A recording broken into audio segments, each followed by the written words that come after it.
welcome Barbara de Vries. She is going to be the ambassador of the United States. That sounds very impressive. She is very impressive. She has a long career. She was once a model, then she became a stylist, and she became a designer. Then she became an activist. Then she became a bookmaker. So as many of us, I think today she is, again, a sort of Renaissance person doing many things at the same time. That seems to be a common thing amongst all of us.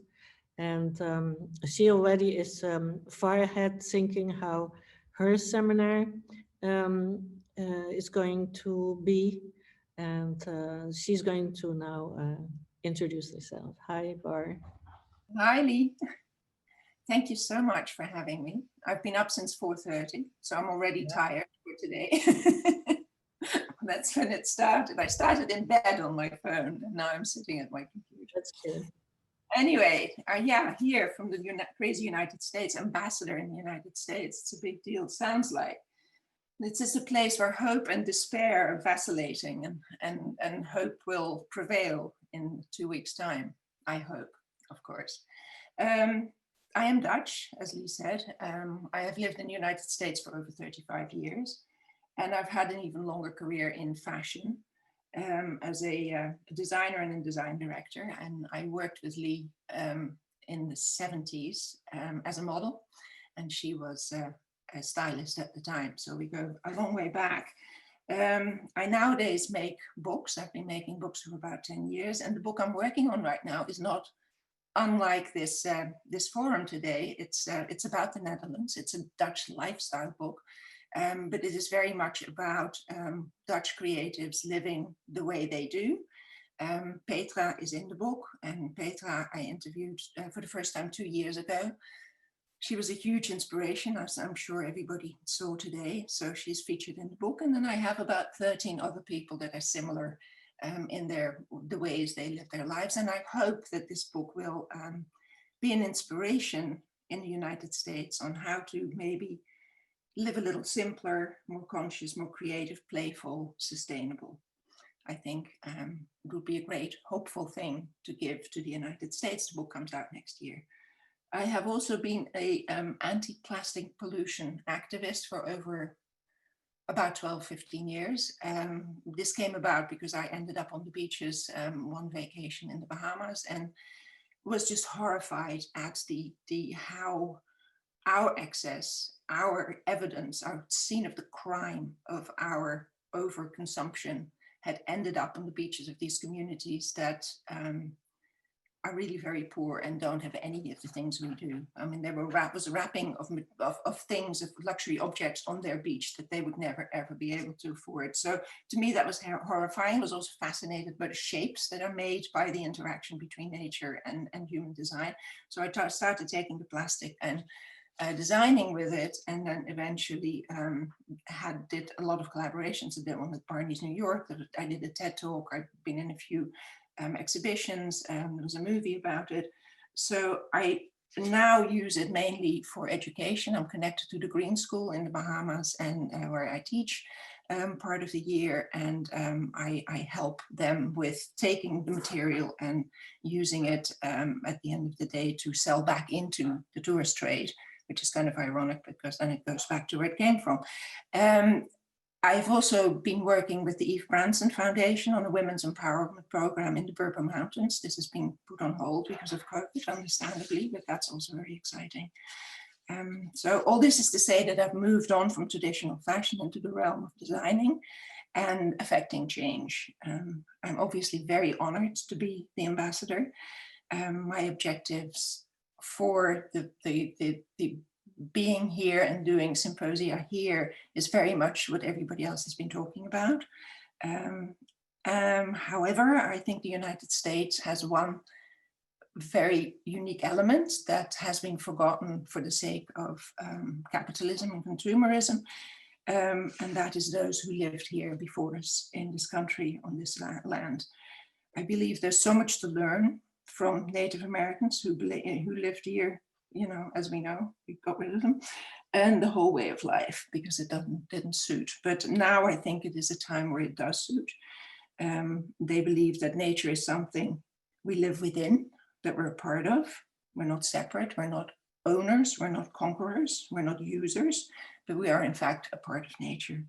And we've forgotten that. In fact, 2020 is evidence that we've become a very destructive force on nature, very destructive relationship. We are destroying ecosystems that we can't live without, and we've upset the balance. So it's important to reestablish that balance. And I think what I learned from David Attenborough, whose latest film is really, really good, he says that the only thing that we're gonna, the way to survive for us as a species is to reintroduce wilderness. I mean, we had 66% wilderness 100 years ago, we only have 23% of wilderness left now. So we need to address the ecosystems of the oceans, forests, tundra, deserts, and leave them untouched and unmanipulated by us. He calls this rewilding, which I think is a very good word to introduce into our lexicon. And the only way to our survival, as I said before. So my seminar will be very much with the focus on nature and in nature. If I could turn my computer around, you could see that I live right bang in the middle of nature, and I'm very in touch with nature, as are the people that I work with, especially in this area. So I would like to introduce people who are doing everything that everybody else was talking about, but very much with a view on how their actions impact nature and how we maybe can extract our impacts out of nature, like the plastic I see on the beaches. That shouldn't be there. And we need to find ways to keep our waste to ourselves. There's no place called away, and waste should not end up in nature. So we can take that back and find solutions there. I would like to see how young designers who produce responsibly, how they stand in nature, what their relationship is with nature. I'd like to speak to that. I would like to know what the geopolitical impacts are, especially in architecture, for climate and other refugees, because they're changing habitat. So when you change habitat, you have an opportunity to create new living environments that are perhaps more positive and more inclusive.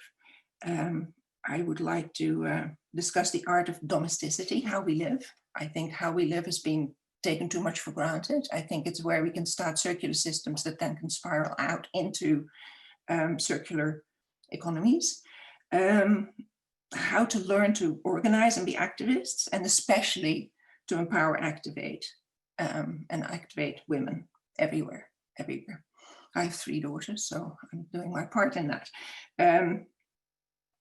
But what we've done is, over the past centuries, is created a real imbalance between male and female, where the male kind of conqueror attitude has taken over, and the nurturing female, which I think we saw some of this in this presentation, needs to be balanced out. I'm not saying it should be one or the other. I think there needs to be a balance. And what's interesting about Native American tribes is that they recognize balance in 5 genders. I'm going to have to read this out. It's male, female, two-spirit female, two-spirit male, and transgendered.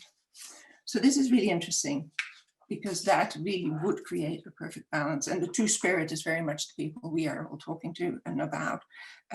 We are the creatives. So we need to work on that.